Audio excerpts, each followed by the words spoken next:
So, culture. For us, I'm going to talk about a couple of things. Firstly, how we bring people into our business, and secondly, how we motivate them. And I'm not going to try and talk about everything else, just those two things.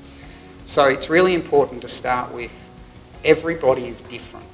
And as an organisation, we aim to treat everybody as a unique individual, no matter where they come from and what they do.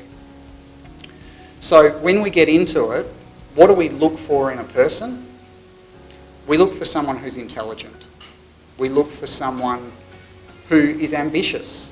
And we look for someone who can communicate with other people. Because a large part of what we do is actually involved in communicating with other people. And if you can't tell your story and tell what you're trying to get across to someone else, be that through written word, through spoken word, through your body language, then you're not going to get the message across and you're not going to be very good at your job. Because that's what we do. So we then move to how do we motivate people in our business.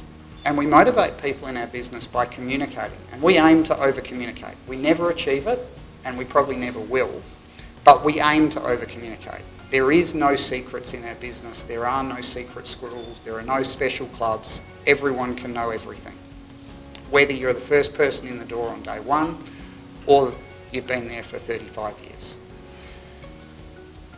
Finally, we come down to this concept of autonomy, mastery and purpose. And autonomy, mastery and purpose comes from some work done by a guy called Daniel Pink. Daniel Pink is a professor at MIT in the States, and he talks about this in his book Drive, best management book I've ever read. So if you're a reader, get it, have a read.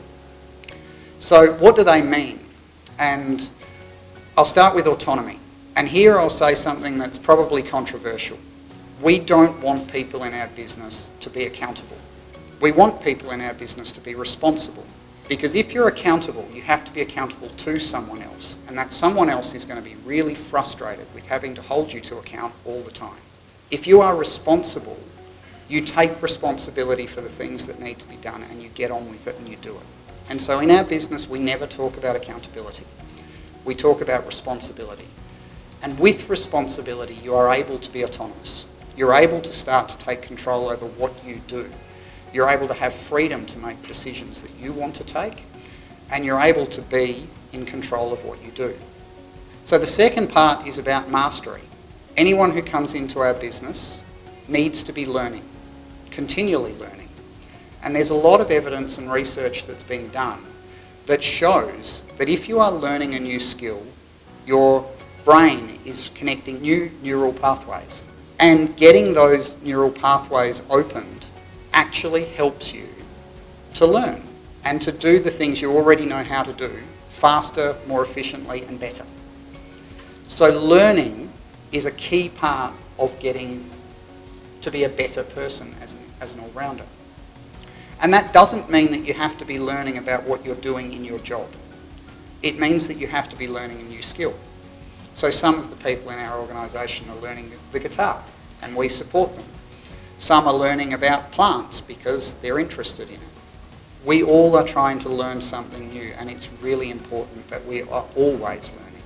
The final part of it is that you've got to connect with the bigger purpose.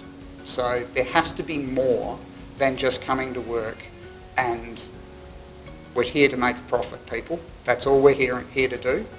There has to be more than that. You have to actually engage people in why the business exists and what it's about. So for us, it's three things.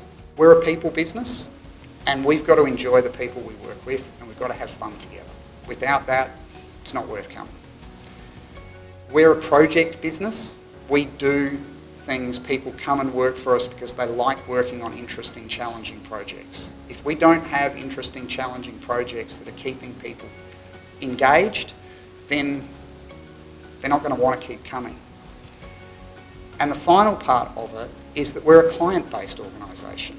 And if we don't have the clients at the heart of what we're doing and the focus of everything that we do, and if we can't say that what we did today helped our clients do better at what they did, we're missing something. And so we're hoping that within that there are things that each of our people can connect with and be part of and that they can buy into. And yes, there is all the corporate social responsibility pieces that go on around it and all the things that make our business have a soul.